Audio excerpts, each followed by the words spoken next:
The commutative property states that if you're adding two numbers, let's call them a and b equals c, then b plus a also equals c. Changing the order of a and b does not change the result. This is true when you're performing addition. Let's see some examples of what happens when you do this with subtraction, with multiplication, and with division.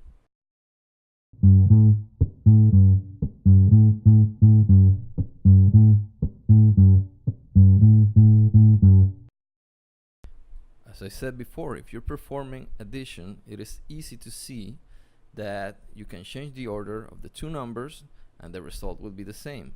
If I say that x equals 3 and y equals 5, then x plus y is 3 plus 5 and that equals a. And y plus x is the same thing inverted, 5 plus 3, and also equals a. So the commutative property is true for addition. It always works with addition. But when we move to subtraction, if the commutative property is true for subtraction, then it should mean that 3 minus 5 is equal to 5 minus 3. So let's see if that is correct. Here we can see in the number line that if I subtract 3 minus 5, I start at positive 3 and move 5 units to the left towards the negative numbers. If I move 5 units to the left, I end up in negative 2. Now, if I do 5 minus 3, I start at positive 5 and move 3 units towards the negative numbers, and I end up in positive 2. So 5 minus 3 equals positive 2, and 3 minus 5 equals negative 2. So the two of them, these two operations, are not equal. So subtraction does not follow the commutative property. X minus y is not the same as y minus x. As we saw right now, 3 minus 5 is not the same as 5 minus 3. One is negative 2 and the other one is positive 2. So you have to be very careful when you're performing subtraction. If you change the order of the numbers, you're gonna get a different result. The commutative property is not true, does not apply to subtraction. Now, if the commutative property is true for multiplication, then x times y should be the same as y times x. Or in this case, 3 times 5 should be the same as 5 times 3. Here we can see, let's perform multiplication by just adding multiple times. That's the same thing as doing multiplication. So let's say that 3 times 5 is 3 times plus 3 plus 3 plus 3 plus 3. And 5 times 3 is 5 plus 5 plus 5. Is this true? Are those two operations the same? Do I get the same results? Well, the answer is yes. It doesn't matter if I multiply 3 times 5 or 5 times 3. The result is always going to be the same, which in this case is 15.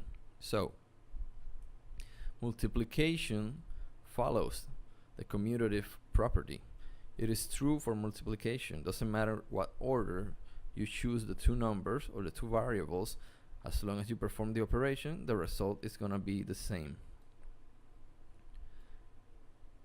Now, if the commutative property is correct or true for division, then it should mean that 3 divided by 5 equals 5 divided by 3.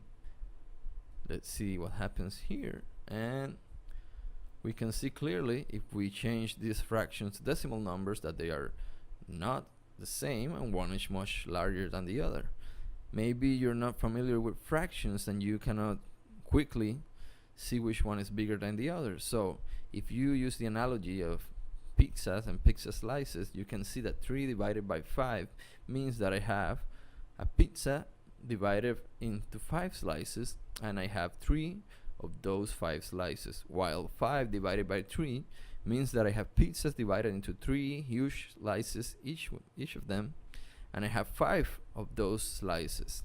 Or what is the same, I have 1 full pizza and 2/3 or 2 slices of the other one. And of course this is not equal. If you're hungry, I'm sure you're gonna prefer to have 5/3 instead of 3/5 of pizza. You're probably gonna get an indigestion, but you will not be hungry. Now, to recap here, the commutative property, it says that if you invert the order of the operation, the result is gonna be the same. This is true for addition when we see that x plus y equals y plus x, and it's also true for multiplication when we see that x multiplied by y is the same or equals y multiplied by x. Now, it is not true for subtraction, it is not true for division. When it is true, when you invert the order of the operation, the result will not change. Thank you for watching all the way to the end.